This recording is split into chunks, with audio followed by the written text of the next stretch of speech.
Senator Sherwin Gatchalian is hereby recognized. Thank you, Mr. President. Thank you, Majority Leader. Mr. President, esteemed colleagues, I rise today to sponsor Senate Concurrent Resolution number 21, a measure urging the creation of a cabinet cluster for education, an initiative that has already been acted upon by President Ferdinand Marcos Jr. last August 13, 2024, through his approval of establishment of such a cluster. This concurrent resolution recognizes a milestone that reflects not only the collective wisdom of this chamber, but also our shared aspiration to reform and strengthen the Philippine education system. As co-chairperson of the Second Congressional Commission on Education, I fully support this development, which is rooted in the Commission's key recommendations and consultations with education experts and stakeholders. Mr. President, to give context to this significant milestone, let us briefly revisit our history. In the 1990s, the Philippine education system underwent a major restructuring following the recommendations of the First Congressional Commission on Education. This restructuring, known as the trifocalization, led to the establishment of three distinct agencies, each tasked with overseeing a specific segment of our education system. The Department of Education is responsible for basic education.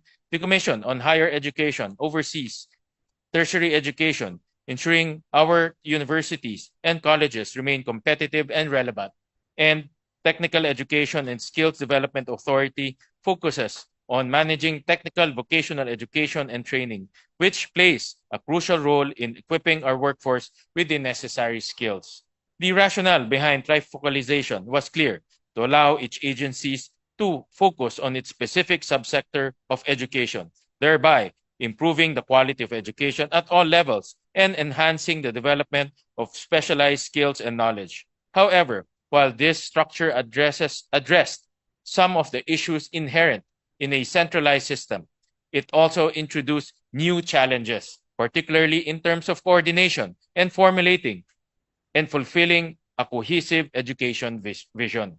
These challenges, Mr. President, have become increasingly evident over the years. The lack of a unified approach has often led to fragmented policies, duplication of efforts, and missed opportunities for synergy among our education agencies. It is in this context that the creation of a cabinet cluster for education becomes crucial.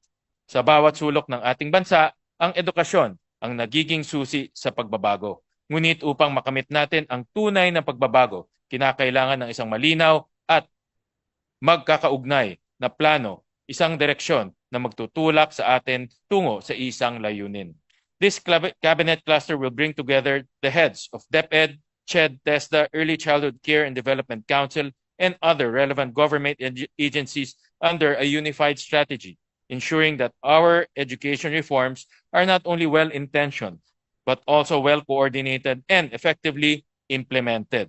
This cluster will provide strong oversight of all education agencies, ensuring that our laws, policies, reforms, and regulations are carried out in a cohesive and coherent manner. This is one crucial step in addressing the education crisis that our country is facing. As one of the authors of this Senate concurrent resolution, I join my esteemed colleagues in urging the President to proceed with the creation of the Cabinet Cluster for Education to pursue essential reforms and create an education system that is dynamic, inclusive, and forward-thinking. Ang kinabukasan ng ating bansa ay nakasalalay sa kalidad ng edukasyon na ating maihahandog sa ating kabataan. Sama-sama, ipaglalaban natin ang kanilang kinabukasan. Mr. President, I respectfully seek your support for the immediate adoption of this concurrent resolution. Thank you, Mr. President. Esteemed colleagues, maraming salamat po.